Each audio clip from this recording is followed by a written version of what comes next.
ভারতের ভিসা প্রত্যাশী বাংলাদেশিদের উদ্দেশ্যে সতর্কবার্তা দিয়েছে ঢাকায় অবস্থিত ভারতীয় হাইকমিশন।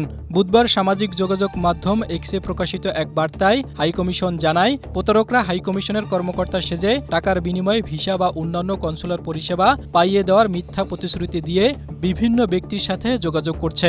এ অবস্থায় হাইকমিশন স্পষ্টভাবে জানিয়েছে, তাদের কোনো কর্মকর্তা কখনোই ফোন, হোয়াটসঅ্যাপ, ইমেইল বা সামাজিক মাধ্যমে কারো সঙ্গে যোগাযোগ করে ভিসা দেওয়ার প্রতিশ্রুতি দেন না কিংবা কোনো ধরনের অর্থ দাবি করেন না। ভারতীয় ভিসা সংক্রান্ত সব আবেদন নির্ধারিত সরকারি প্রক্রিয়া অনুসারে নিষ্পত্তি করা হয়।